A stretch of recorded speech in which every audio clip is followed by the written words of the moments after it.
her life is most extraordinary, which I will get into a little bit before we start. It's important to know something about her. So shall we just go over what I have prepared, a little bit different from what you have read about her. I call her the rara avis of 20th century Chinese literature, meaning a rare bird, which is used on usually on very extraordinary women. But it's a bird. It doesn't say a female bird. But the word is usually referring to someone like Vivian Lee, Greta Garbo. I think she is the literary Garbo of China. So I call her the rara avis of 20th century Chinese literature. This is the title I've given her. Her golden Kang, this Kang is a classical French word for lock, L-O-C-K. 你好 It's lock, golden Kang. And this is a very unusual, a rare English word for the American readers. In fact, I don't think Kang appears in English dictionaries. So it's a French word which is unknown to most French scholars, even university professors. When they say Kang, they don't know what it is. This is an ancient, it's an archaic and very literary Chinese French word for, and the original is 金锁记, is golden Kang. So in Chinese, it is the gold lock, the story of a gold lock, a lock on the door, a lock, and which is the title of one of the most famous poetic classical dramas during the Yuan dynasty. Later on, it was adapted into Peking opera, 金锁记, and sometimes it is known as 六月雪, the snow falling in July. It's a wonderful, very famous, one of the greatest poetic dramas in the history of Chinese literature. And so this golden Kang is the same name of that classical piece. Her golden Kang, acclaimed as the greatest novella in Chinese literature by C.T. Hsia, the late emeritus professor of Chinese literature of Columbia. Now here, I must pause. For C.T., who was a dear, dear friend of mine, and I really should quickly hasten to add that he was like a teacher to me. He was older than I was. Of course, he was much, he was a much more beyond words, much more erudite and knowledgeable than I am. Okay, before him, to start out with, I'm a nobody. But in front of him, I'm that small. So he was great. But I kind of disagree with this. And I'm sure if he were alive, he'll agree to disagree with me. I consider another piece being the greatest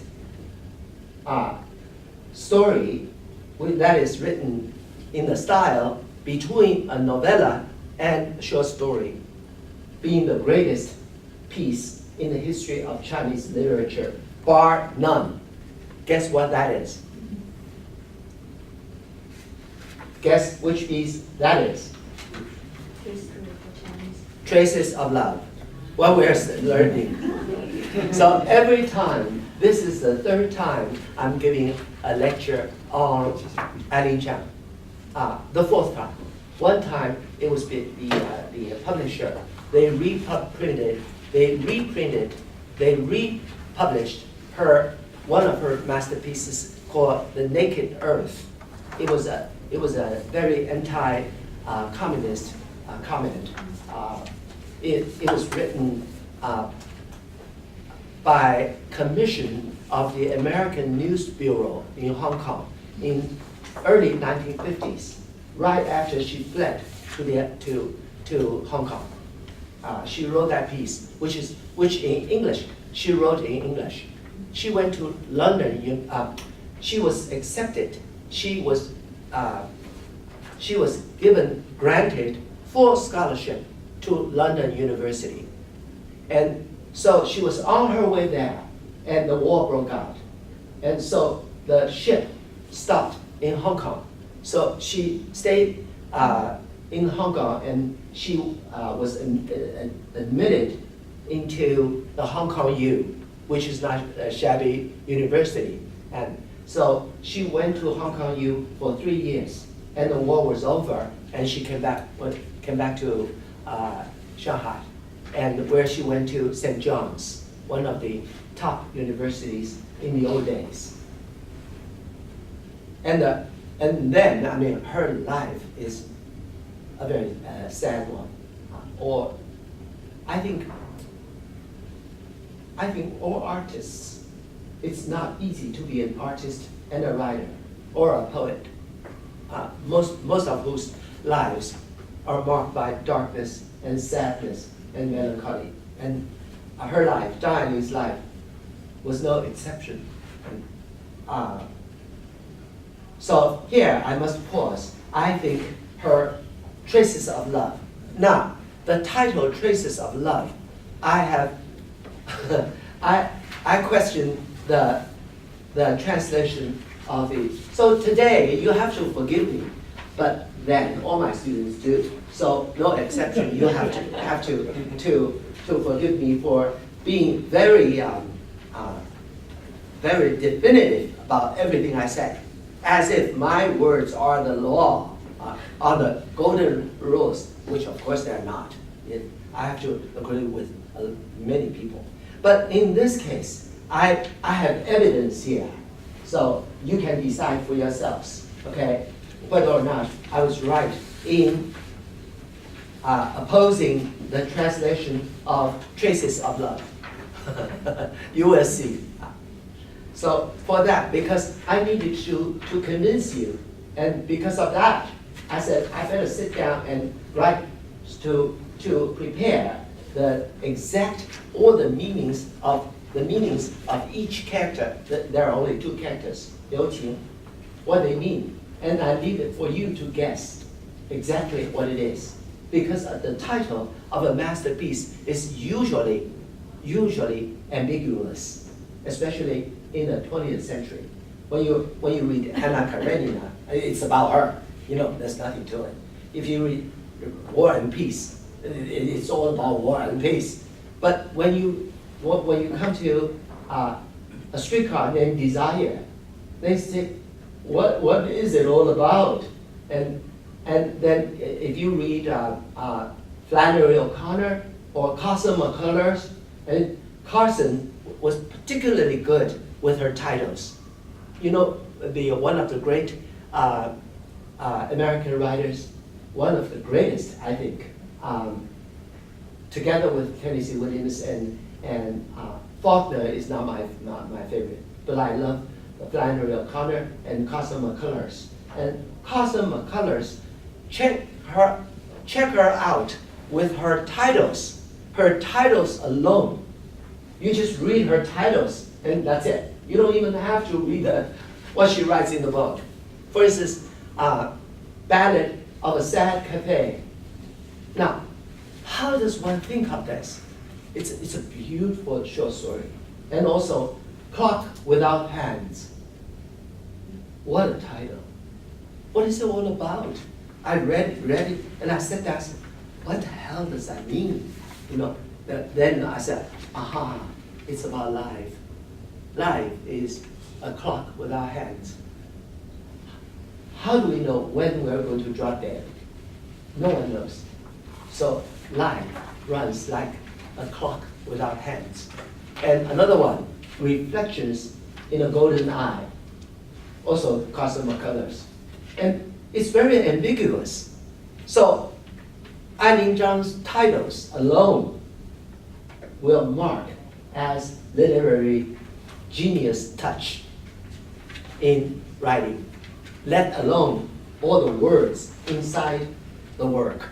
Just the titles alone are just great, simply great. So at this point, I need to pause to disagree a little. Although The Golden Conch is a memorable and unforgettable piece, if you read it, she wrote it in English herself. Her English was impeccable, or I should say, is impeccable. If you get yourself a copy of The Naked Earth or Rouge of the North, and the other one is the Rice Sprout Song. The Rice Sprout Song, 秧歌. She wrote all those in English first, and then Chinese, which is, her English is truly amazing. I would say there is her work is like a combination of Evelyn Waugh, Graham Greene. But Graham Greene's pains are men's pain, and her pains are mostly women's pains. So, but they are like brother and sister. I suspect they were in spirit. And also, her works bring to mind those by Rhys. Have you heard the name before? The last name, Rhys. One of the greatest writers. She was British by birth, but she was born in the West Indies. So she wrote Wide Sargasso Sea. Do you remember that? Which garnered almost all the awards. And so she disappeared for more than 30 years. Then she re-emerged, and she wrote, and everybody, all the readers, all the publishers and literary critics, everybody said, Rhys, didn't she die? You know, just like Norma Desmond. Are you familiar with the names that I named? Norma Desmond from Sunset Boulevard, the movie, Sunset Boulevard. Remember when she shows up in the studio? And so they said, Norma Desmond is here. So they said, wow, is she still alive? You know? So everybody said, after she garnered all the awards in England and in America, so everybody said, is this the same Rhys as the Rhys in the 1920s and 30s? Because by the time Wide Sargasso Sea came out, it was the 60s. So for 30 years, more than 30 years, she was just off the scene. It turned out that she was down and out, like homeless bag lady, not unlike Diane's twilight years, the same. She was in England. What is that called? The coastal city, Cornwall. She was in Cornwall. So for about 30 years, she was slowly writing her masterpiece, Wide Sargasso Sea. So when the media interviewed, she granted a rare interview. So they asked her, Miss Rhys, how do you feel about this all the honors bestowed upon you? She said, too little, too late. And a year or so after that, she passed away. And Eileen Chang is truly, she and Rhys, brethren they are. So I encourage you, first, you get yourself a copy of what I said before, and then you go out, get 2 books by Rhys. Okay, at least. Wide Sargasso Sea, it's a must. The other one is After Leaving Mr. Mackenzie. you will not be disappointed. If you are disappointed, you come back to China Institute, I give you back the money. But you have to give me the book. Okay? I pay for it. I mean it. I have eyewitnesses here. Okay? You will not be disappointed. In spirit, are just amazing. You know, a dear friend, Lindsay Cameron, she edited at the New Yorker. So we're good friends. So she knows that I love Eileen Chang. So she said, if you love Eileen Chang's works, which I do too, she said, Ben, have you read Jean Rhys? I said, who the hell is that? So she said, you haven't heard of Jean Rhys? I said, never. So she said, so she picked up a copy from her bookshelf. She said, read this after leaving Mr. Mackenzie. Less than one page, because the top is the title and all that. And I said, oh my God. I could have died without knowing Jean Rhys, without you. That's how strongly I felt for her writing. So I implore you to read Eileen Chang first, of course, Zhang Eileen, and then Jean Rhys. And I think they are the pride of all humans. And they are, of course, the pride of men, but I think in particular of women. It's amazing. And both of them, they are masters in describing the heart of a woman and the heart of a man. It's amazing. Of course, all of them are disgusting. But she has the power. They have the power, the magic.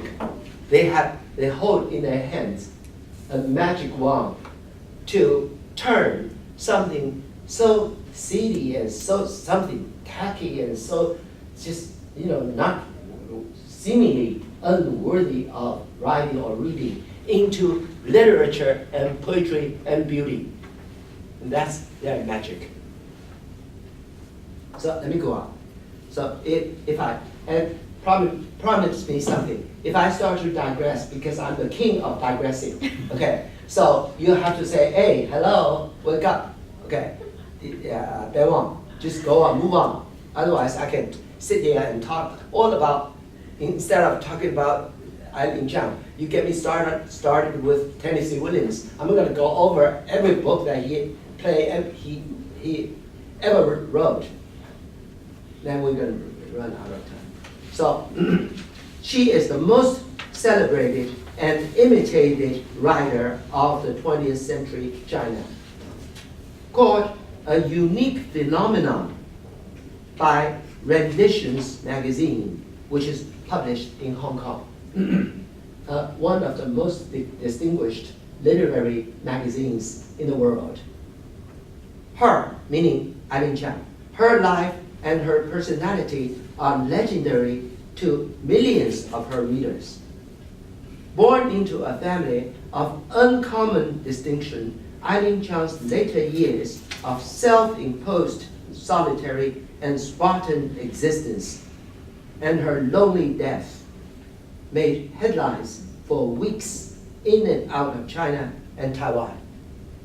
I should add Hong Kong. Well, Hong Kong is part of China. Eileen Chang, Zhang Eileen, her writing blends brilliantly the classical and modern vernacular traditions of the Chinese language. It's impossible to write anything that can be bordering upon literature without having a touch of classical literature in it, particularly in Chinese language. In Western language, not necessarily so. For instance, I love Raymond Carver. Have you heard of Raymond Carver? Whose works I adore. But there's not a shadow of Shakespeare or Keats or Shelley in his work. But still, he moves me in a special way. Of all the modern writers, I love Raymond Carver. Have you heard of Raymond Carver? Yeah. Those who are not responding, I guess not. Poor things, what a lot you have to learn. Stick around. While Wang is still kicking, okay? This one ain't getting any younger, okay? All those kids, they say, who the hell is he to talk to us like this? I know that all of my young friends here, you're all Columbia students, right? Yoga, some of you, yeah. I know a lot of them, they're very erudite. All of a sudden they see this very mean and arrogant old man here. You're shocked. But now you know. Here is Wang at China Institute. She blends brilliantly the classical and modern vernacular traditions of the Chinese language. An unusually keen and cool observer of the hauntedness of the human heart. She tells in her stories rich dramas that capture the dark and often terrifying corners in the crippled minds of her characters. Every character of hers is crippled, tragically, sadly, but quite awe-inspiring and quite worthy of our sympathy and of our affection. As dark and disgusting as they might seem to be, still the readers, I for one, I'm crazy about them. It's because of her magic. Most of whom are pathetic misfits in a quickly changing time and world, which they find are ever mercilessly against them. This is her work. Her prose style compositions are possessed of their own special literary and moving force, blending a keen, poetic perspicacity and a great sense of humor. Next.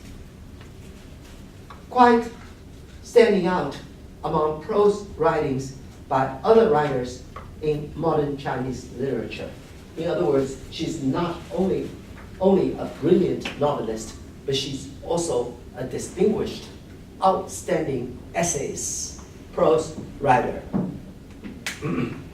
Readers of Eileen Chang's works often find themselves absorbing modern Chinese literature at its most profound, and in the meantime, obtaining a better understanding of the most far-reaching contradictions and absurdities of the mentally torn world of the people, and the sweeping historical and social changes in modern China. I try to sum her up in these paragraphs, because this is because the reason I mentioned her prose writing is because this piece was written for soon to be published, supposed to be around this time, translation and annotation of selected classical Chinese poems published by the Foreign Languages Press in China, in Beijing, 外文出版社 the most prominent. It's not because they publish my works. It's truly they are. They're the one and only. It's their job to publish foreign language books. And okay, so now I wanted to spend half an hour on this, but you see, I'm already running late. So now, before we start, I must talk about now, to teach a course like this, I cannot teach this effectively or as I wish to teach it without sounding as if I were putting down the translator constantly, which is not what I'm setting out to do. I mean it, I am not saying I could do a better job. Just that because of the difference in cultures, in Western culture and between Western culture and Chinese culture, it is because of the different cultures and different learnings, ways of learning, and linguistic difference, the language being so different. So different people would have different thoughts or ideas about different Chinese characters. Each Chinese symbol is a character. So just like a criminal, a character who is a criminal, a human being. In the media, when a journalist, reporter goes to visit his neighbors, I've always read in the newspaper or TV, they always say, oh, he's the nicest guy we have ever met. We never thought he was so kind to my children, and he's so loving. And never in our dreams would we think, would we guess that he could be a child molester. Have you read this? Or killer. Very few criminals would say, neighbors would say, well, we knew that he was a criminal. We couldn't stand him. Very few. So with Chinese characters, it's the same. Different people read different things. But since every character has its etymological explanation, it cannot go that far away. So I have put down the picture over here, 刘情, and then I put them together as one phrase, 刘情. The character 刘, it has all these meanings. Liu, L-I-U, is the sound. That too, that means it's the second tone. Chinese is a tonal language, and the tones must fit into the picture. If the picture means something that is high up there, you better believe it. 99 out of 100 characters, pictures, the tone would be set to a high tone. Such as sky would be yeah. And what about the sea? Because we think sky is high and the sea is low. So this guy, this character, I call him this guy because this is a character. Character can be a person. So I always call Chinese, you say this is a Chinese word. No, we call it a character. So what do we call a word? So when you have Liu Qin together as the title of this book, you might call it a word, maybe. Liu Qin. So each symbol is a character. The first character, the top two components are one hand holding a knife, the top. Bottom is a rice paddy. You see that square? Because to the ancient Chinese people, they believed that all the land under the sky, meaning in China in ancient times, I'm talking about 4000 BC, which means maybe 6,000 years ago, when the first group of Chinese, they started to draw pictures of the mind. First they drew the picture of the likeness of things. Then they put things together, then they become abstract things of abstract meanings. So the bottom is a land divided into 4 pieces. Do you see that? You do know what I'm talking about? Yes. So to the ancient Chinese, the land, particularly rich land and farmable land, belongs to people of all 4 directions. It does not belong to the leader or the king or the lord. You see, that is Chinese democracy. The Chinese knew all about democracy way back. So it was the rulers, or different rulers of different times, for their own greed and avarice, and for their own desire, for their own power, that they go against what the ancient Chinese had conceived for the Chinese culture. So this character, which means a hand, a human hand, holding a knife on the rice field, on the ground, to create, right? What does that mean? It means I divide the land into 4 pieces. You live in the east, okay, this part is yours. And you live in the west of the city, this part of land is yours. So once the land is offered to you, how did the ancient Chinese people, almost all of them were farmers, what did they do? Did they say, no, I don't want it? Or did they say, oh, I love it? What do you think? I love it. I love it. Okay. Please respond as Anne just did. Okay? I don't want you to say that. I want to have some interaction. Okay? I don't want you to say that. Okay. After all, this is not an opera, so you have to be so quiet, for God's sake. I ain't no Giuseppe Di Stefano. You don't even know the name.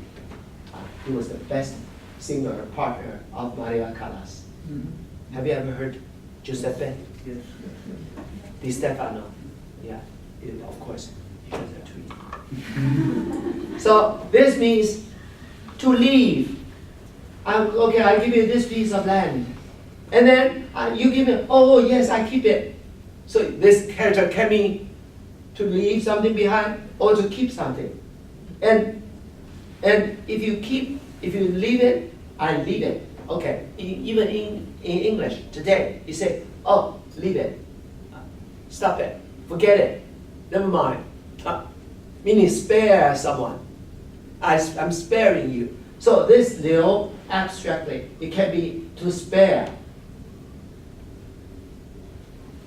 And it can be remaining. Meaning there's nothing left, only dust and ashes. Could be that. So it has positive connotation, and it has dark connotation.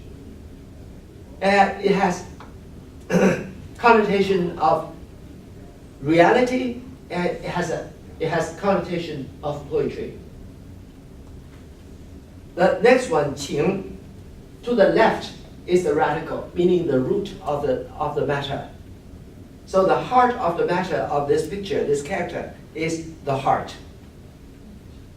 The heart is the heart of the matter. The left-hand side of that picture is heart.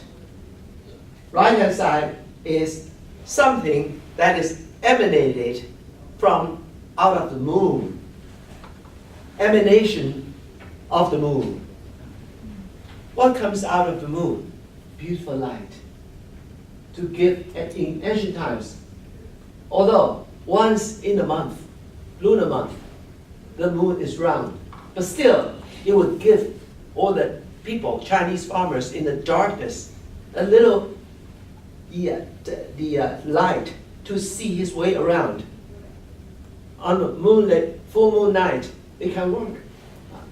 Otherwise, but even before fire lamps or lanterns were created, then of course quickly one sagacious king, he created fire. So the right-hand side is that which is emanated from the moon. What does that mean? Beautiful light. So when the heart is so beautiful, so the right-hand side means beautiful or pure, or it can be to the Chinese is the most beautiful color, which is sky blue. On the bright, sunny evening, when the moon is full moon, and the sky can be navy blue. And during the day, when it's a cloudless day, it's a sunny day, you look at the blueness of the sky.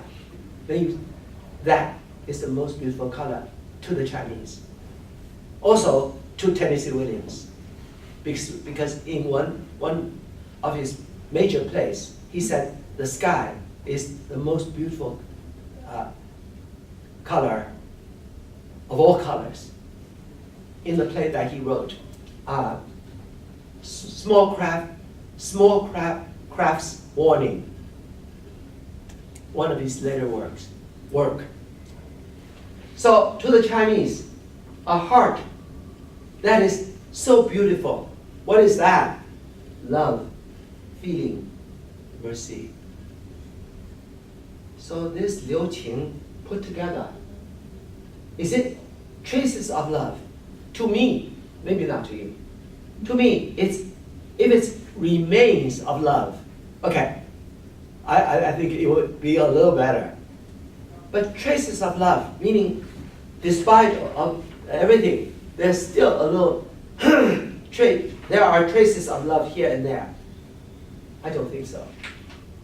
But this Liu Qing is also used in a very famous 4-character idiom. You know how these idioms, how popular they are. 手下留情, meaning, please have mercy on me. Yeah, spare me. Spare me the coup de grâce. Class, you understand that? The coup de grâce. Spare me, please. That's the story. Exactly what is it? And it could be used to describe a reprobate, a Romeo, a roue, or a rake, R-A-K-E, a wolf, a Romeo. You can say that, but you have to add 到处留情. Wherever he arrives, he would leave his love. He would hurt a few hearts. He would break a few hearts. So this Liu Qing has so many different meanings. So upon seeing the title of this, a reader would start to get very curious about exactly what's going on.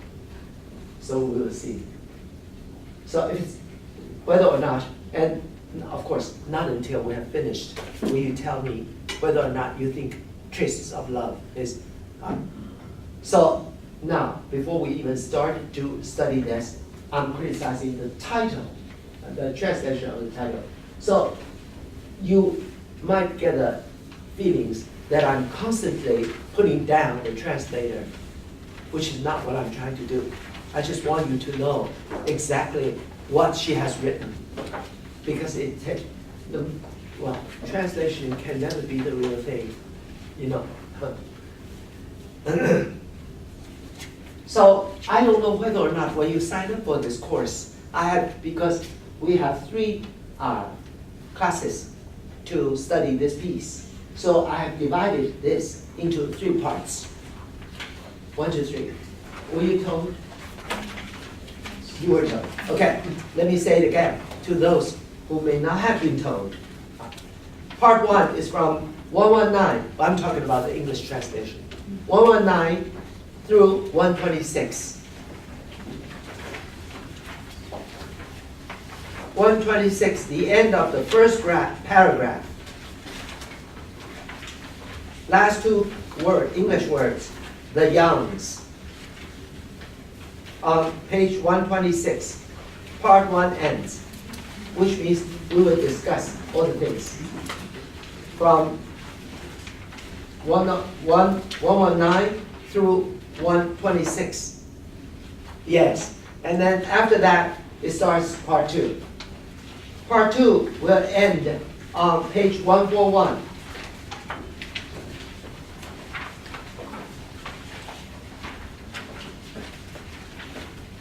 And the second line from the bottom up. The paragraph that ends with the old lady. And then the finale. The rest is the grand finale, which comes rather quickly. So I have divided. So in other words, before next Thursday, I implore you to study, to read at least from 126 through the first paragraph of 141. Could you do that, please? So we can discuss these things. But so today, because some of you were not told, so this is the Chinese version, just in case some of you are interested. Here, did you all have a copy of the Chinese? Yeah. Okay. This is for you. You would like to have a copy? You see the difference. Because no translation, it could be the same. There was this Canadian man of letters, quite famous in the early 20th century, by the name of Roy Campbell from Australia. Roy Campbell, he was a great poet, novelist, essayist, and a journalist. And a journalist, no less, Roy Campbell. He said, no offense to the ladies here, don't be offended by what he said. He said, translations, like wives, are never faithful if they are in the least attractive.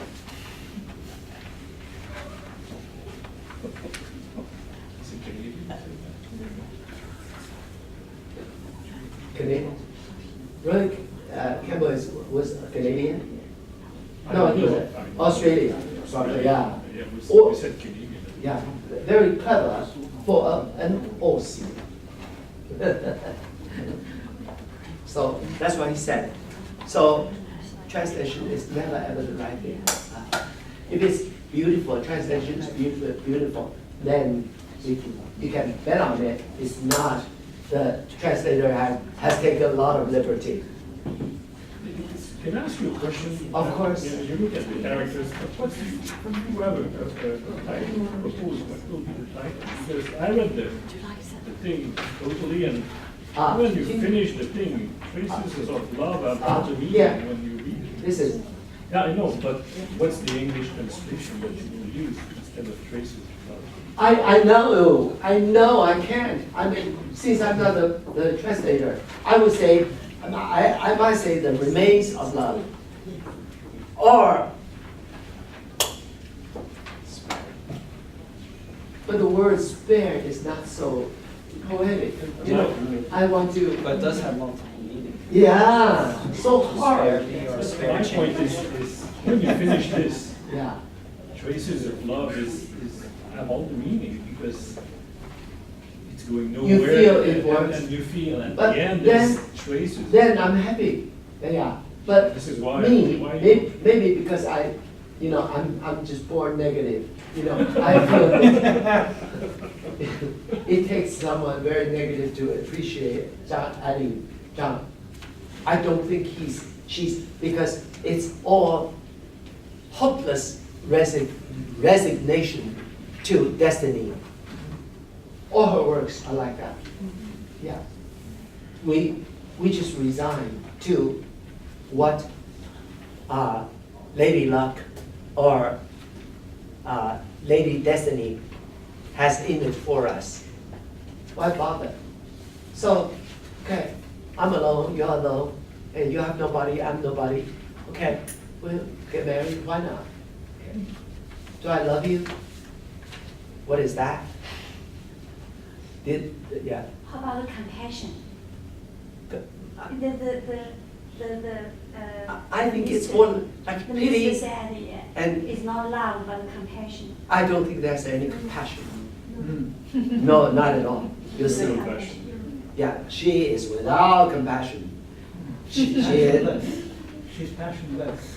passionless. She's counting the days of her dead so she can get the money.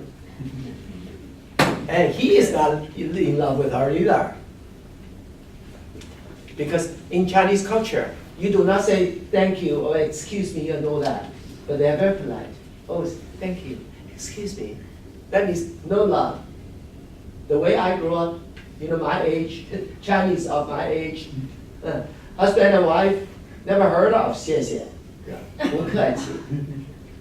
Between parents and children, you give your parents something, the father and the mother, they do not say 谢谢你. You give a gift to your grandfather, he does not say 谢谢你. They would just say, why spend money on me? I'm so old, I don't need it. You should wear it. You spend your That's yeah, the version of exactly. thank you. So compassion in her only mercy.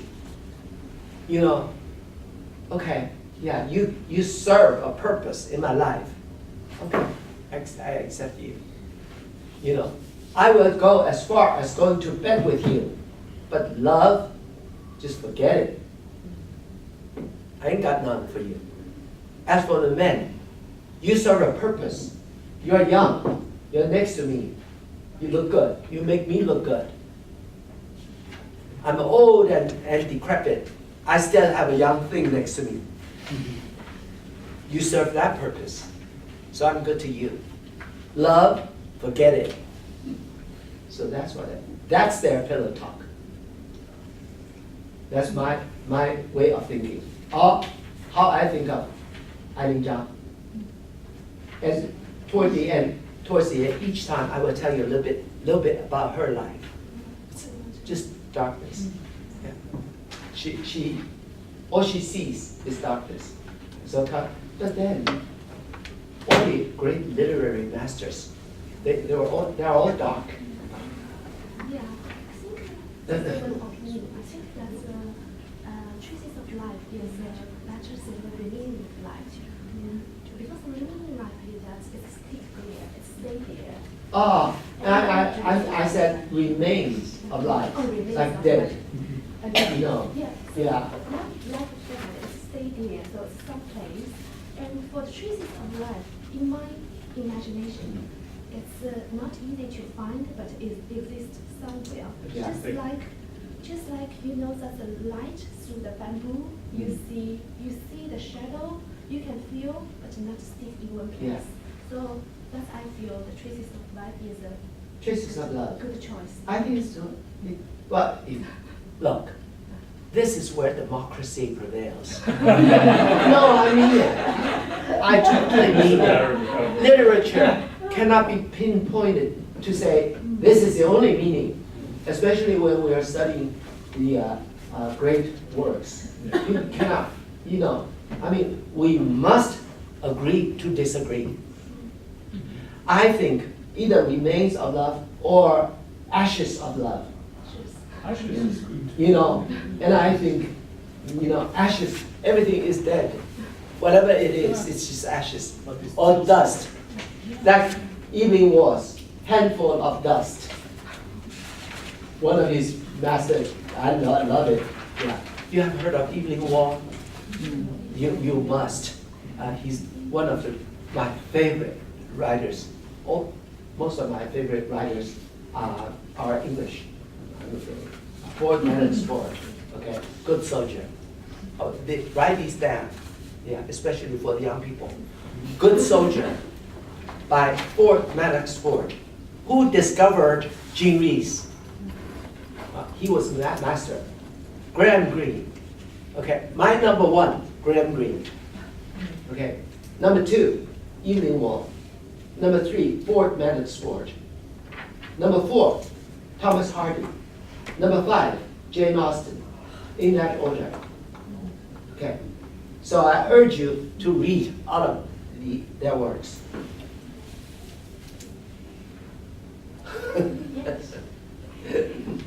So, okay, let's start. Now, I have to put the Chinese next to it, so I will point out. The first paragraph.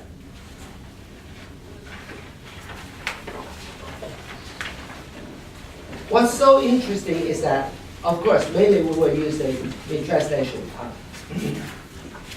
The translation, although it was just November.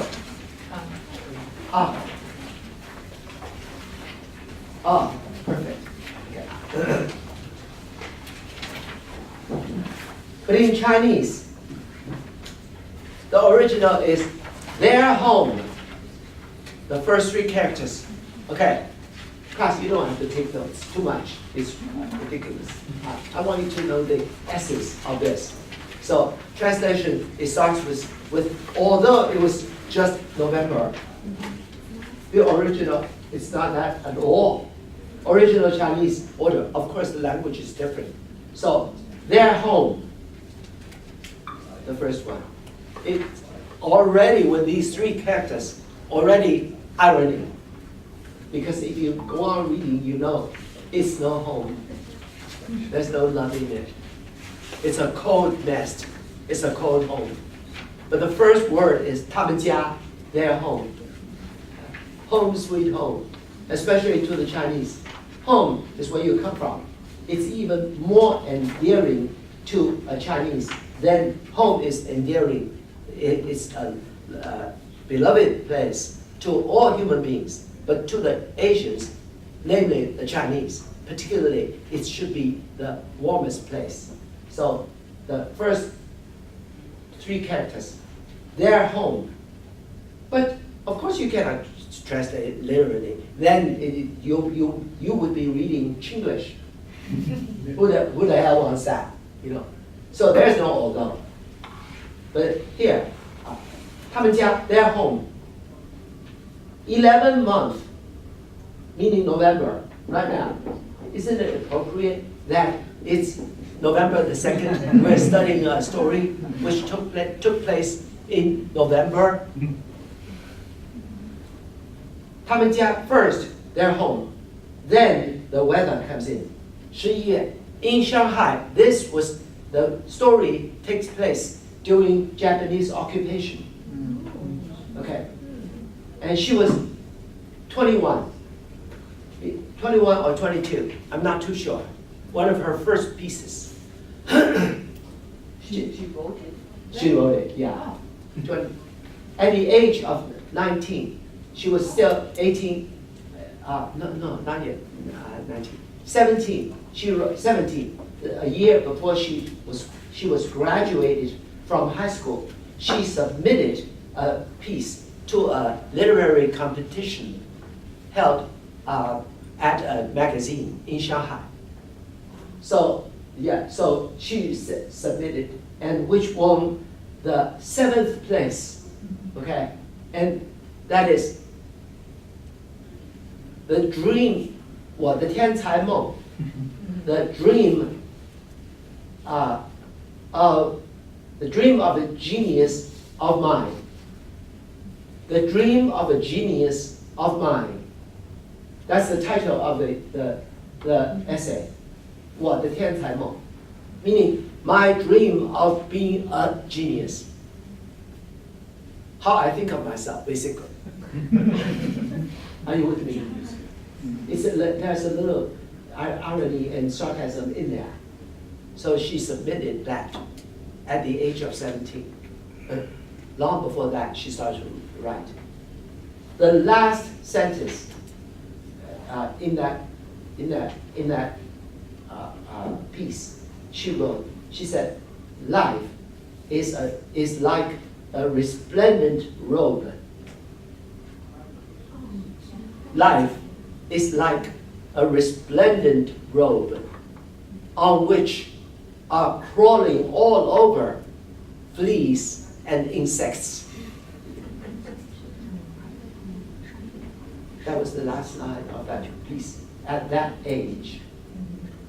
It's just amazing to think about it. And so here it says, 他们家, their home, November. Then in the month of November, and then following by a character that sets the mise en scène, the scenario of this novel. 就, which means as early as all that. So you see, she doesn't say although first. So translation cannot reach it because you have to set it up, although it's, I'm not putting down the translator at all, but I just want you to know that her magic pen and the Chinese language, she is such a genius. Of course, she is most sensitive about language, about colors, about smells, about smell, odors, and scents, and everything, myriad things in life. Not until she writes, their home in the month, 11th month has come. Inside of that month, wow, so early, because Shanghai is more like Charlotte in North Carolina. It's geographic site, the situation, where Shanghai is located, its location. It's more like between North and South, the two Carolinas here in America. So in November, a couple of days ago, it was very cold in New York. But New York is more like Beijing. Shanghai is much like the northern part of Florida, maybe. Yeah, it's very warm. November, very warm. When I was there just for 3 years when I was a child. And as early as that, they already set the fire. That's the first line. Set the fire. There's no subject. Their home. To the Chinese, of course, fire is set by human beings. So there's no subject. So the first line is their home. In the 11th month, as early as that, burn, set the fire. That's the first line. It's already telling you, what does it mean? This family, there's no warmth in there. It's so cold. That's what prompted me to say that the mise en scène is set scenario. It's already telling you. So you read this line. They had lit a fire at home. And then just a small brazier with red hot charcoal ensconced in snow white ashes. But in the original, the very small brazier indeed, that is what it is. Well, a fire pot in which there are a lot of ashes. And on the ashes, you put a few logs and coals, 木柴, the dead logs, tree branches on it. And sometimes you put piece of charcoals in there. Inside, in the half of the pot is full of ashes, incense. After the incense is burned, there are ashes. So the Chinese would put in that pot, and then the Chinese would put either trees, logs, or branches, or coals, pieces of coals inside of the ashes, and then burn it.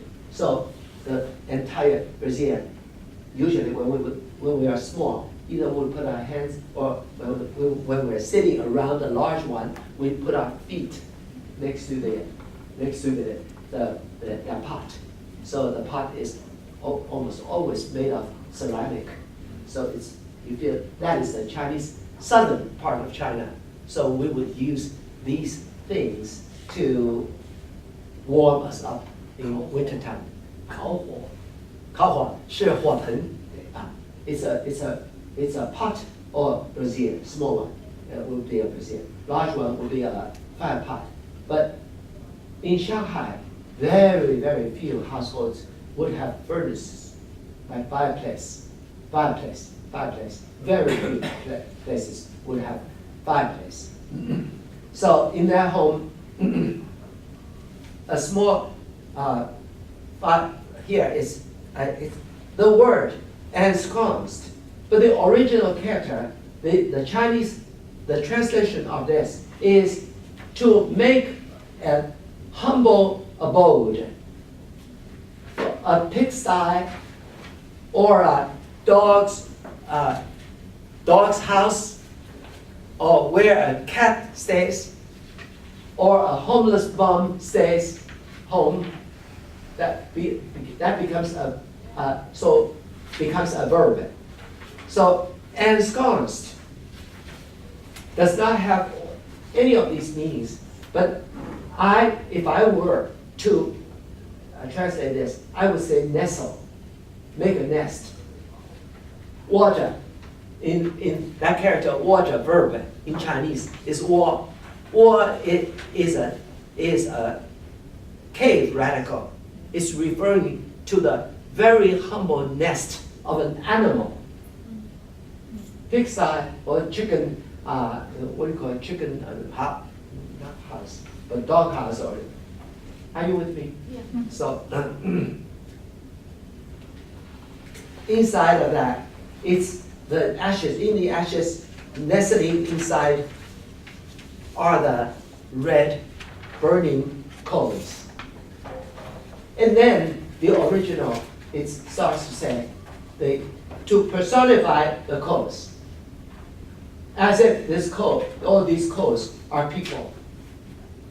These coals, in the beginning, when they're born, they're trees. And soon later, they died. That's what it is. Completely humanized, personified. Then instead of talking about people, first she sets the mise en scène, the scenario, and then she goes on to describe she uses the coals burning, and so she says, but before it became coal, it was a tree, living thing. Later on, he died, meaning the tree died. Now, his dead body, through this intermittently twinkling firelight. So you can almost see that, because it's in the ashes, the coal is burning. So when you see it, it's darkened and then bright. It's darkened, then it's bright. In the original Chinese, 红隐隐的火. Through this burning, it has its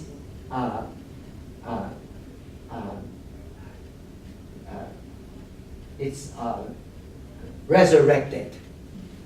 Okay, that he is resurrected. Could you see this as a foreshadowing of what happens to what the people will have? They were alive, then everything fell to ashes, and they rekindled somewhat there. Exact, that's it. All that is referring to. That's it. But it's when you read these lines, just you don't even know what to do with it. It's so literary and so wonderful, and then you feel such compassion for the coal, the story of the coal, the life of the coal. In the beginning, he's young and green. He was a young man. He was happy as a tree. Then he died. And then through this intermittently twinkling light of the fire, he is resurrected. But this quick living, yet this temporary, momentary living will pass so fleetingly. Before you know it, it's going to turn into nothing but ashes. That is the original. So this opening lines is just quite amazing. So can you imagine when people come out, what they are? They are what is left of them. Are you with me? Every person is what's left of this person. They both have a lot of past, but no future. Love and compassion, no. How could you find love in ashes? So this temporary, the fire, the look of burning is so momentary. Soon it will turn into nothing but ashes. Coal still, that's one piece, but soon it will burn itself into just like all of us. If I understood correctly, you said she wrote that at 22 years old. Yes, This is very dark. very dark. That's Very dark. Dark. And speaking of which, before Jean Rhys went into retirement, she wrote a book long before her time, so it was not well received. And from that frustration, she retired from the literary scene. That book is called Good Morning, Midnight. Good morning, midnight. Did you hear the title? That title alone. Where do you think François Sagan, you remember François Sagan? She did Bonjour Tristesse. Where did she get that Bonjour Tristesse? It's Bonjour, Tristesse. Yeah. So good morning, sadness. Meaning life is nothing but, where did François Sagan got that? From Good Morning, Midnight. Where did Jean Rhys write that? In France. She was down and out all by herself. So she retired, she disappeared from the literary scene in the early 1930s, before the war, until 1960s, she came out. So the title tells you. So this is the beginning. And also literally, the snow white ashes is snow white. And inside, nestling inside, is the burning red coal. You see the opposite? Everything is how can it be snow white? Snow is the opposite of the burning coal. One is so hot, one is so nothing is real. What is real is not unreal. What is unreal is the real. And this is a common theme of all literary masters in the history of literature. People lament the brevity of life, the brevity, the transitoriness of all emotions and lifetime, the brevity of golden, halcyon, youthful days. Yet, there are things that last forever. You see, she died already close to 20 years, more than 15 years, 22 years. Yeah, you see, we're studying. We're still studying her. All the names that I mentioned, they're all dead poets, dead writers, including Raymond Carver. They're all dead, but their works are not dead. So they're more alive than ever. And also the last paragraph of this, the last line of this paragraph, the coal's minute explosions made a sizzling noise, just like grated ice. Do you see that? The opposite. Everything is not what it really is. Everything in life is a makeshift. It's makeshift. Nothing is real. Nothing is real. Only one thing is real, which is nothingness. That sounds more like religion. Taoism. Hinduism. Yes. All great isms, thoughts, are derived from this. Because isms are created by perspicacious people, sagacious people. We all feel this way. Life is so short. What are we doing here? What is love? What is beauty? And who gives the definition of what is good and what is bad? Particularly the question, why are we here? Who has the answer? And why do we suffer so much? For every piece of happiness, we have to pay so much price for a little bit piece of happiness. So we all need very long hands with very long claws to grab happiness, not to miss out on them as they pass us by so fleetingly. Take my advice. But the point is, as human beings, when happiness is with us, we don't know until we have lost it. Yeah, that is the sadness of human being. We're born to die. The day we're born, it's just one day closer to the time I die. So life is a clock without hands, as I mentioned before. But it would take someone like Cosmo Colors to tell us this. It would take Eileen Chang to tell us this. Then it's followed by, so the next paragraph, there is the first line in Chinese, there is a construction involved. The construction is indeed it's there. So what is the line? The marriage certificate, indeed it's there, even though there's no love. Meaning, but is there even though? No, it's left for your imagination. Why? Because there is this construction says, indeed, if you want to see a proof of that relationship, okay, they do have a marriage certificate. It's considered tacky for a Chinese family. It's a little lowly. The riffraff, they would have to get a marriage certificate hanging on the wall. I have never seen.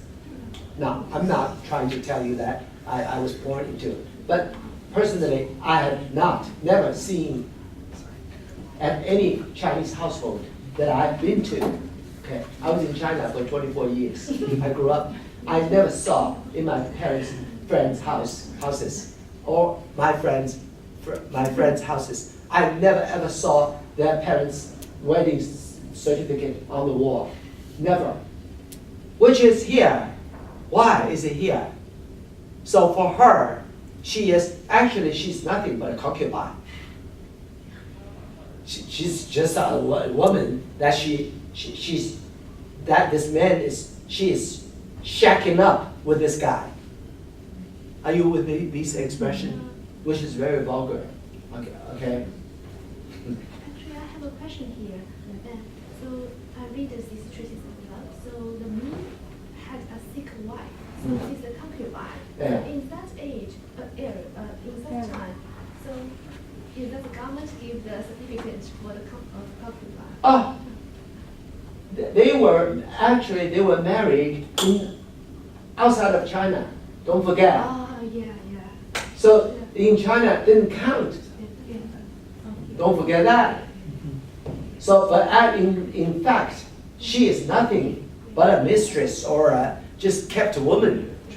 Okay. So just to prove her legality, the legal status of herself, she must have insisted to have the certificate on the wall, so nobody would think that she is nothing but a concubine.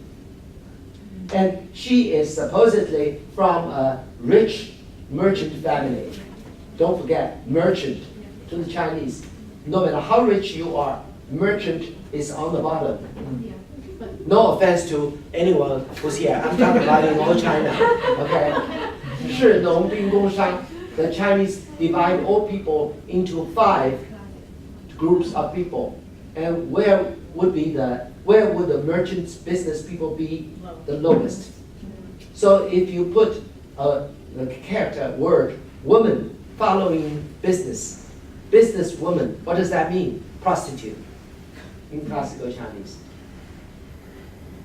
But wasn't the first wife the one who was the student who he married overseas? Overseas. So the first wife he married overseas? Yes. So does that mean the first wife is not a legitimate wife? No, in the eyes of the Chinese government. Remember, this is in Shanghai. Right. Long years ago, they met outside of China. They got married. That's why Chinese government would give them a marriage certificate. But this certificate, isn't this certificate for the concubine? Yeah, but Yeah. she in China is not a concubine, but in fact she is, because the first wife is. He has two wives. Right, but One the was first married wife outside of married out China. overseas. That's so why there's no record Chinese of it in government China. didn't exactly. Okay, so then he can remarry Of this course, one yes. in China, because that one was recorded overseas. And back in those okay. days, if she decided to have like common law wives, why not? In those days, even when I was growing up, I saw a lot of my father's friends, rich and famous.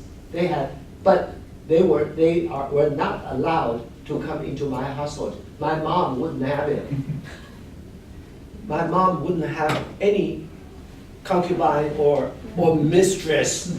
God forbid. Yeah, no. In fact, a very loyal friend, subordinate of my father's, his second wife, meaning concubine, very loyal, but she started very pretty. She started out, they met in a dance hall, So she's very capable, beautiful, and nice, very kind. And for 11 or 12 years in a row, okay, every single year, when the husband came to my household on New Year's Day to pay New Year's respect, she would be in the car, outside, inside the car. He would come in, and she would beg the husband would beg my father to say, my dear big brother, would you beg the sister-in-law, meaning my mother, to let her in, to come in. So my father would go in to the inside to ask my mom to say, please, give him a break. She's really good. My mom said, are you out of your mind? How dare you ask me this question? Of course not. But why wouldn't the first wife come with him? They are mortal enemies. Oh, we're talking about the novel, not about. No, I'm talking about Exactly. So I'm wondering why. No, they don't stay together. Oh. He kept the concubine. Right, but on these official visits, they would bring wife number one. But generally, right? Well, he snuck out. Okay. He snuck out. He did all his bed, very early.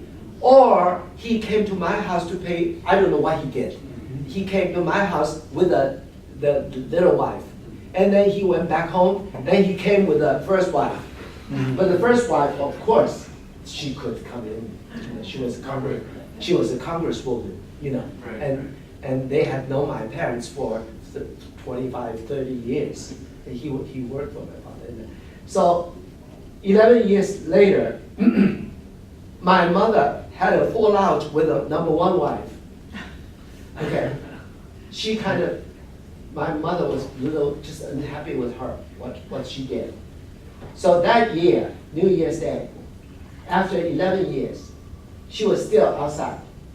So my mother told my father, so tell the husband to go out to tell the wife that she can come in to pay respect. She's allowed to step into my house. So my father told his friend, I call him uncle.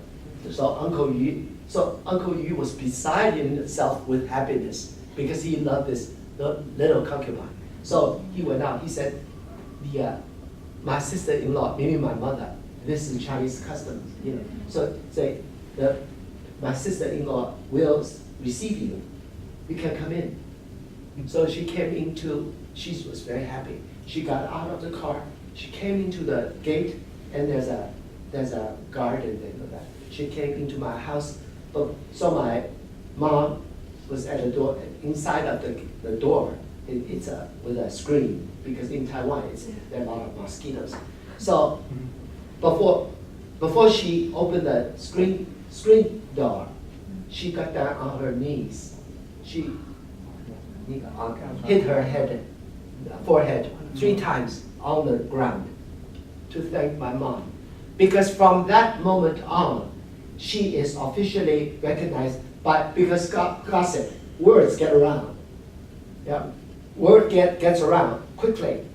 By the evening, everybody, all my father's friends, the entire Senate and all the Congress, everybody would know that so and so, this Mr. Yu's concubine, was received at Mr. Wang, my father's house, by his wife.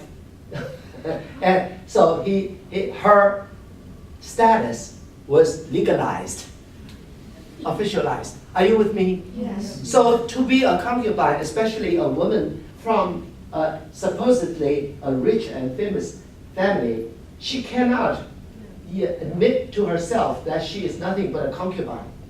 And the first wife is living not too far away. That's why this line. That's all. If you don't know, how do you know what this is all about? And it's supposed to be a certificate of one of the happiest days or the events of one's life, supposedly. But even if later on you break up, get a divorce, still when you were getting married, you're getting that piece of paper, you're happy. So it's framed in this beautifully described in detail, all the relief and the ducks in the color Technicolor, the ducks, Technicolor painted ducks in a light green water, everything, but all thick and very tawdry and tacky colors, to match with what is supposed to be the most solemn and sweetest certificates, one of the most sweet and solemn certificates of them all. Can I ask a question? Because my understanding about the additional wives, the emperor had concubines, but rich men who afforded, rich and famous, were like had second, third, fourth wives. Oh, of course. That had very specific, cultural meaning. Yeah, officially, it was banned after the founding of the republic. Right. But in the practice, it's continued, all right? continued. But people didn't see Even it. now. Right. In Hong Kong, you still see it. But they were like called wife number 2, wife number 3. And sometimes lunch wife. Right. Right. Because they take a nap. So napping wife. After lunch, there's a napping. So there's a napping wife. So there's a small wife for 3 nights, and there's a number 1 wife for most of the time. I was in Hong Kong, last year, and I realized I was at a restaurant where rich men took wives number 2 and 3. Yeah. I was like, oh, I understand. I'm in a certain restaurant. This is where you go with not your number 1 wife, but your number 2. You look a little envious. That's right. No, but it was. Yeah, do they all have different houses then, or apartments? Well, in the old days, Yes. no, rich people, they have one household, and they would call each other sister. And they had different And budgets. number 1 depending would on be the wife. always the elder sister, 姐姐. And or the second one would be, suppose there are 4 wives. Number 1 is 姐姐. And then 二妹, number 2, little sister. 三妹, number 3, 四妹. That's how they do. My uncle's father had multiple wives, and the first wife died, and so the second wife was promoted Yeah. to be wife number 1. And so there's they a- send the order as well. And linguistically, so they could move one step above. Right. So they're all Different praying budget. that with the other one, that ones would die. So they can be. And in Chinese, there is a phrase to turn a second one into number 1, Yes. to move it up, move their status up. There's a linguistically, 扶正，虚贤是正实，扶正, and the characters are hilarious. The word 扶, F-U, 正, Z-H-E-N-G. 扶 is to help someone to get up. Because the person, like me, I'm too old, you know. So when I get up, yeah, this lady over here, this lady here, well, carry me up. That's full. So you have to help someone to move. The other person is too weak. It's a weakling. 正 is what? Straight. To help someone to stand straight. Because before, she was she's a nobody.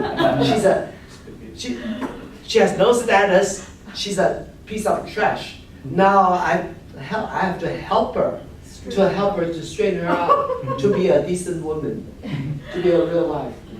That is called 扶正. Yeah. Doesn't matter the social, so could the second, third, and fourth wife have a higher social status than the first wife? Yeah, but still be considered lower, or that doesn't happen? So, no, when the first one dies. Let's say the first one is alive. and the Then second- she's always the number one. Well, I understand that, but I meant, could it be, in title, she's first, right, but I'm saying in terms of, would the second wife possibly have, in her independent life, have a higher social and economic status? No, never. Like the wife, let's say So the the wife. second Affection. She can have his affection, But but can she not come from a social. better That's what I family? mean, She means, yes. can but- two come from a better family? No. Yes. But better family, the girls will never ever become Allowed. concubine. Yeah, that'll be first, not wife number This is her second marriage, don't forget. And the first one died of syphilis, the husband. So she has no status to talk about. That's why she's more, but she pretends to be a lady, yes. Yes, you mentioned, Professor Wang, you mentioned earlier. Call me Ben. Um, I'm not a professor, I'm just Ben. I'm from the old school. Thank you so much. You mentioned earlier that in the old Chinese culture, the statuses were divided into 5, where a merchant, even if very rich, still Oh, it doesn't matter. Still, is very loaded. low. What are the Scholar, What are the Number one. other levels? scholar, farming, Yes. Okay. Should know. Mhm. farming, farmers. You own the land or you actually are a peasant? Yeah, of course, landowner. 是农 and then in the ancient times, we didn't have the number 3.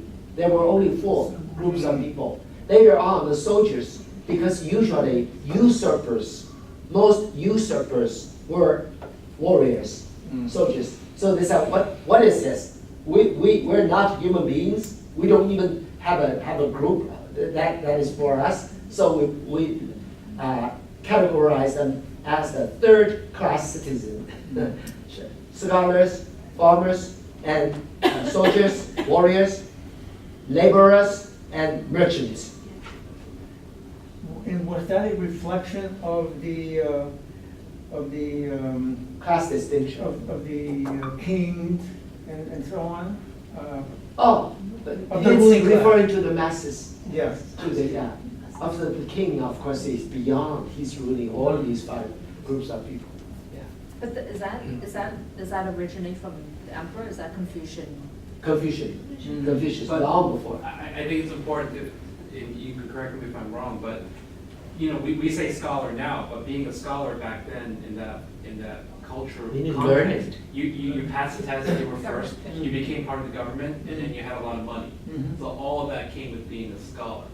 Right? But the bigger the scholar is, the higher status they are, the more in their autobiography or in their biographies, they would claim to be extremely poor, But they, impoverished.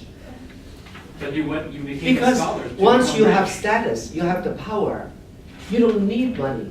Money is just there, automatically there. But maybe to study, they needed enough money so that they could actually prepare for the test. Yeah, you just look at American society today to understand that. Without having the money. But don't with the forget, time. out of millions of people, only 1 or 2, they would study on their own so hard, and they pass all the tests, and finally they pass the imperial examination, and they serve under the. But don't forget, it wasn't until around 200 300 BC, did China have a unified empire? Prior to that, they were all lords of states, different. So there were no emperors. examining. Yeah. So here, this is, you see the contrast between something so serious, somber, and sweet, yet it's framed, it's so tacky and so common, so commonplace. The description of the frame of the marriage certificate, and everything is fake, make believe. Nothing is real. The duck, technicolor duck, and the water, pool of water, and in English it says, was a painting in Chinese depicting a pool of pale blue water on which two colorful, should be technicolor ducks were resting. In the middle was neatly written in clerical script. What does that mean, clerical script? It's calligraphic style, the most officious. So because marriage is considered one of the most somber events, or occasions in one's life. So it must be written in clerical style. Clerical style started during the Han Dynasty. Quickly, all four major calligraphic styles developed during the early Han Dynasty. So now let's look at the here. I'm really surprised. I'm just astonished how the translators could be so ridiculously wrong. So she got the name wrong. Ridiculous. It has nothing to do with dialects, because his name is Mi Jing Yao. His name is Jing Yao, Jingyao. Jing means crystal. Yao, Yao, is the name of one of the earliest and one of the greatest sagacious kings, mythological kings of antiquity, of the ancient times. Yao Shun, there were two.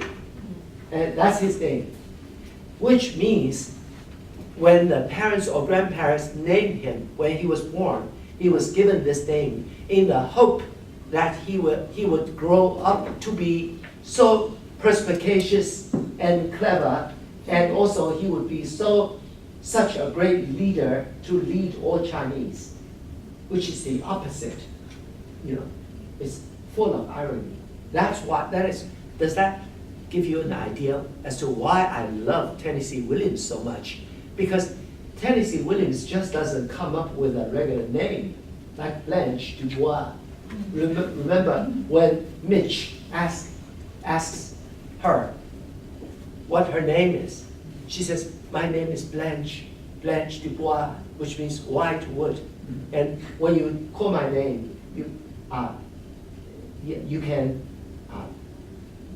or you should think of woods in the early spring when the white flowers are blooming, something like that. So that's her name. And her name is French, last name is French, Dubois. When you say it, Blanche Dubois, there is a rhythm to it. The other one is Stanley Kowalski. The opposite. You see that? And also in Sweet Bird of Youth, what's the name of that leading character, the man who has lost his youth and beauty? His name is Chance Wing. But all his chances are lost. So the irony. So she is so good, he is so good, Williams. He was so good with names. In Summer and Smoke, the female protagonist, her name is Alma. She says, "My name is Alma," Spanish for soul. She's all soul, she's up there. She's all soul and heart. And that man, Johnny, such a common name in America, in English, Johnny, he is all below the waist. So it's just, that's why I love his work, because his works remind me of great Chinese literary works. So now, it should be Jing, crystal, and Yao, first tone and second tone. Should be Mi Jing Yao. And this poor translator, why didn't they come to me? You know, what is this? Mi Rao Zhen, what is that? Where the hell is that? She didn't even get the name right. You know, Blanche has become Mary. Blanche Dubois, I translated into Mary Smith. Why book says Mi Yao Jing? But the book, this is the latest, Mi Jing Yao. Okay. Let me see your book. No, mine is very old. Yeah. 1987. 1987, it's I not bought that it old. 87, maybe. This is Mi Jing Yao. I think it should be Jing Yao. Why? Because this Yao, as I said, is the name of that ancient mythological leader, king. Yao. So this is Jing is functioning as an adjective, meaning the smart like crystal, that kind of mythological king. So the name has a grammatical structure in it, Li Jing Yao. But to turn it into RAO and ZHENG, there's no excuse for that. It's really strange that the publishing house would make this kind of mistake. You know, it's just, I think it's laughable. But anyway, besides the point. So his name is very unusual. His family name, his last name is Mi, which means rice. Meaning to the Chinese, it's such a beautiful name, his name.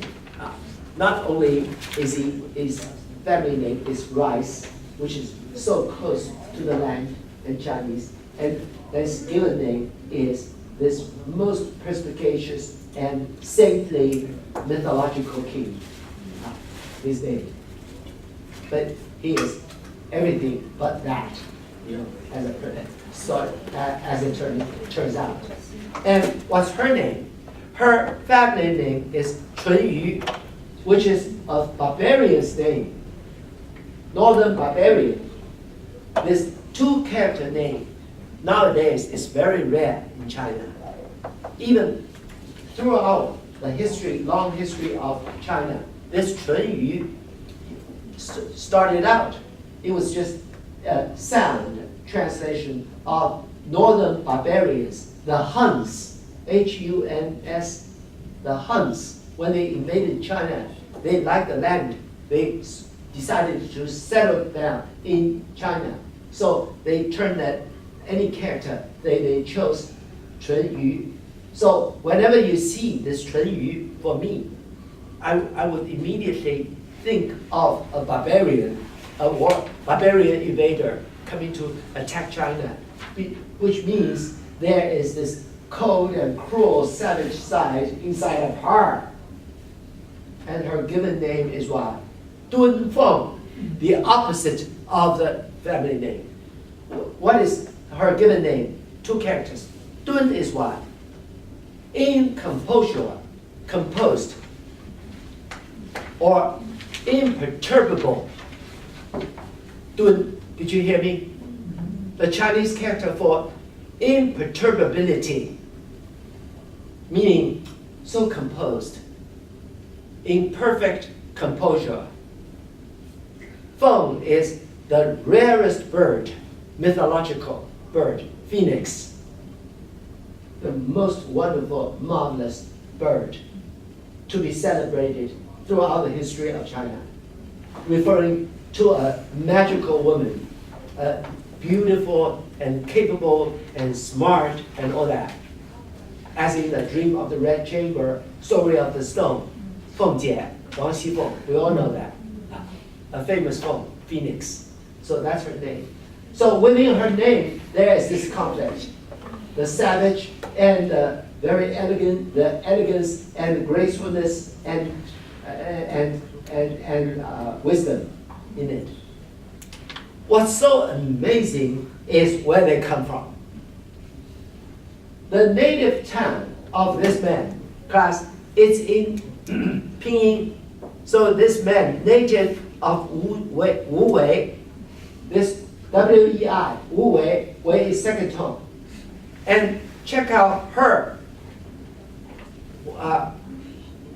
She is the native of Wu Xi. Do you see the two words share the same Wu?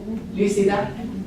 That character by itself, it means no exist, without. It's a negation, meaning none. Okay? What is Wei? Wei is the classical Chinese for gumption, feat, accomplishment, achievement. Okay? But everything is negated. He's a good for nothing. He's from that city. Is there a city called Wu Wei? Indeed. In the spirit of modesty. Obviously, it started out as a small village, thousands of years ago. So they call that small village. They say, oh, we're just nobody, and no big scholar ever emerged from that place. So later on, it became it's still there in the Anhui province. Anhui province and Jiangsu province, they're next to each other. Quite like, not unlike Connecticut and New York, like that. And so he is a native of no achievement. He's native of that. Okay. So the great author, this Eileen Chang, is playing she is so good at playing this homophone, game of homophone, you know. And so, where pray tell, was she born? She was born in Wuxi. All his life, he tried to be someone. That's why he went outside of China. And then he got married, turned out to be a failed marriage. They just ended up separated out of pity, the ashes of feelings. He still goes to visit her on her deathbed. But all his life he wanted to be something, but he ends up nothing because he's a native of that Wu Wei. What about her? All her life, she just wants money, which can buy her some security and safety in life. But what is that? Money. What exactly is it? She is pewter. P-E-W-T-E-R. In ancient China, the Chinese make money, coins, with pewter.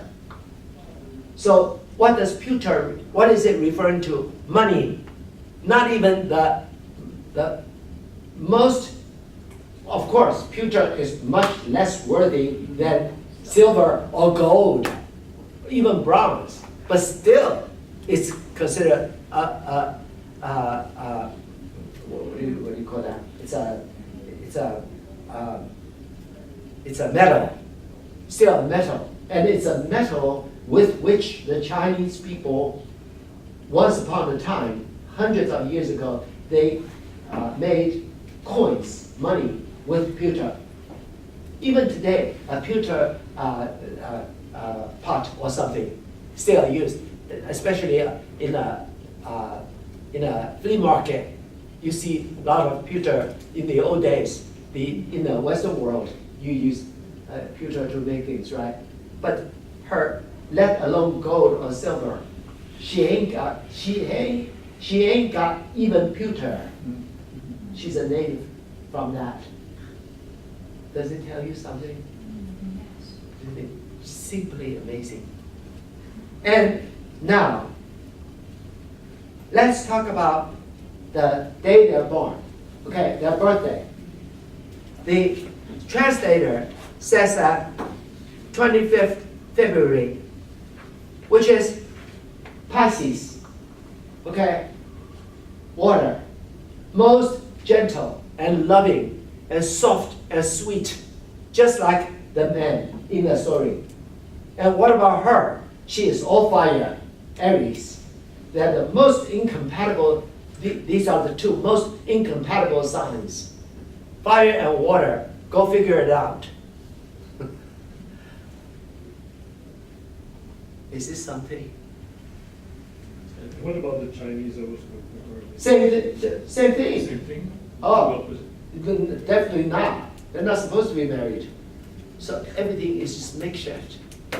It's a make-do out of necessity, out of the desire of some purpose being fulfilled. They got married. Everything is by force. And let's just extend a few more minutes, okay? The way we're going, my God, it's gonna take us 2 years to finish this story. The next paragraph, the last, I will not bother with every line because that it would be just ridiculous. The next paragraph ends with, in English, you really cannot get exactly what Eileen Chang sets out to do. Her translation, the last line of the first paragraph of page 120, the last line. She looked down. Do you see that? She looked down at her knitting again. It was gray and stippled with tiny knobs of white fluff that looked as if they were caught in its threads. You tell me the truth. You don't have to agree with me. Okay? For me, it's nothing. It does not create, it doesn't give me anything. It doesn't tell me anything. Does it do anything? Does it make you feel like, wow? Does it do that to you when you read this line? Hey, I'm asking you a question. Hello, are you awake? Yes.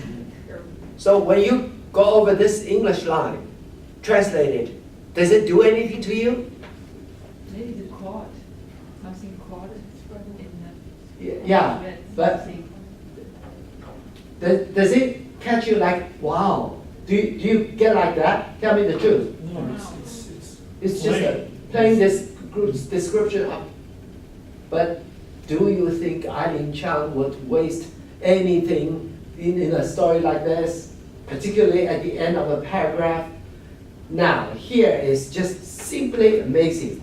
Now the original is, she is pretending she is just counting, and her mouth is just moving, as you can hear that she's mumbling. Exactly, doesn't say what she is mumbling.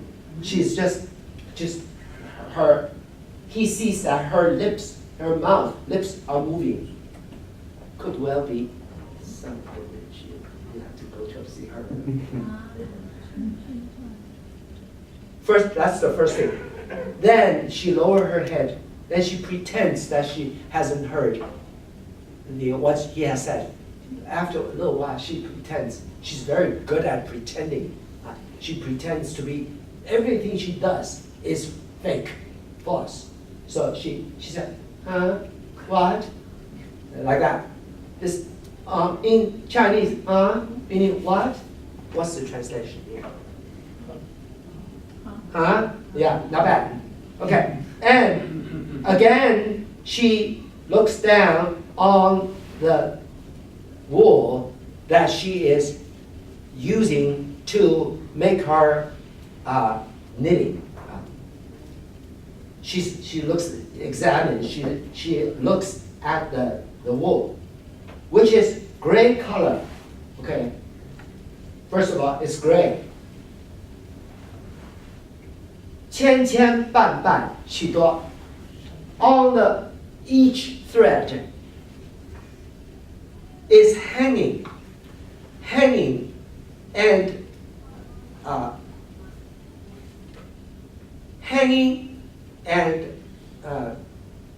stuck on the thread, hung on each thread are numerous small white warts, W-A-R-T-S. Did you hear me? Gada. The last two characters in this paragraph in Chinese. Sickness radical. Gada is the wart, W-A-R-T. Okay? It's a special kind of wool, which is supposed to be very fancy and chic in those days. Each thread has a little things, like not just straight, but it's made that way. More expensive than other. But in the eyes, under her pen, it becomes all the warts, which is referring to her mind. She's thinking about, she is looking at that. So all those little things are tiny little white and gray warts grown on the thread. Is it scary or what? It gets to the point of being scary. Geda. So in Chinese, it's pronounced as geda. Geda. It can be, oh, you're so picky. You're so overly sensitive. You're neurotic. You're so difficult to deal with. You're so neurotic. What is the other word? You're so same as neurotic, similar to neurotic. You're so suspicious or overly sensitive. Can be nagging, whining, all of those. Sickness of the heart.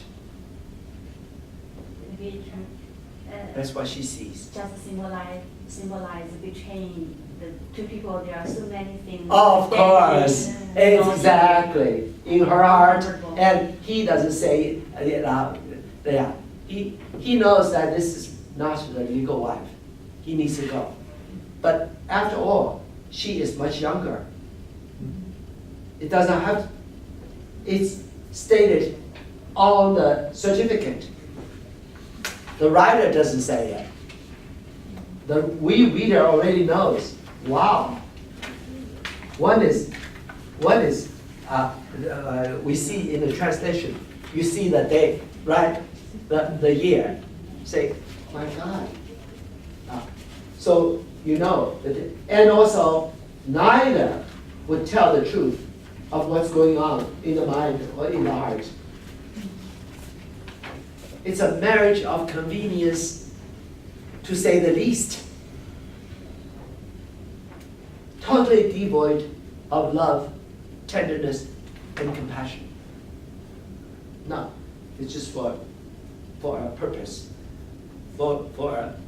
You want something, you need something, I give it to you. You need something, you want something, I give it to you. It's a give and take. Literally, that's it. I'm so sorry that I'm going so slowly, but I hope you have gained some insight look of her style. So, only 2 paragraphs is so rich. Nobody can read Eileen Chang quickly or this. When I read it the first time, after I came to America, I came to America from Taiwan. Before I was 23, I had never even heard of her. She was not liked. She was liked by none, neither the nationalists or the communists. Because her first lover, husband, but not really husband, okay? They just got married between the two of them in her apartment. They said, okay, now we're married. That's it. So she wrote out, she drafted the marriage paper, and he, the guy, wrote it out. Okay? So their marriage is far from being legal. Okay? So in the 60s, I heard of her. So in the bookstore, I bought her. I read this. This was the first piece I read. I read this like few paragraphs. I had to put it down and to say, oh my God, where was I?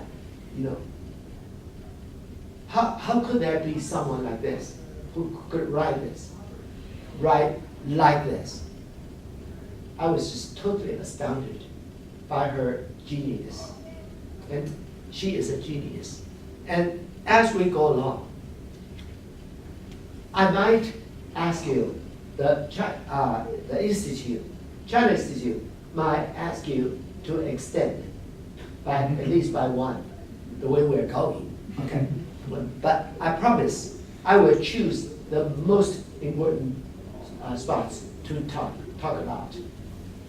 The few points that I made, I kind of knew that unless you knew my age, unless the young people here, they wouldn't even know, you know, what I've been through. Because after all, I just had my 78th birthday, so I know a lot. You know, I experienced a lot. I've met a lot. I know the old as well as the young. So you would know the things that I told you. It's all about Chinese culture. Everything's in there. Yeah. But I think anyone who's from Asia, you might, when I explain, you might understand. Yeah. But I will try to be a little quicker if I can. But there's so much to talk about. It's hard to rush, right? But thank you so much. I hope to see you next week. You will be here? Yes? Okay.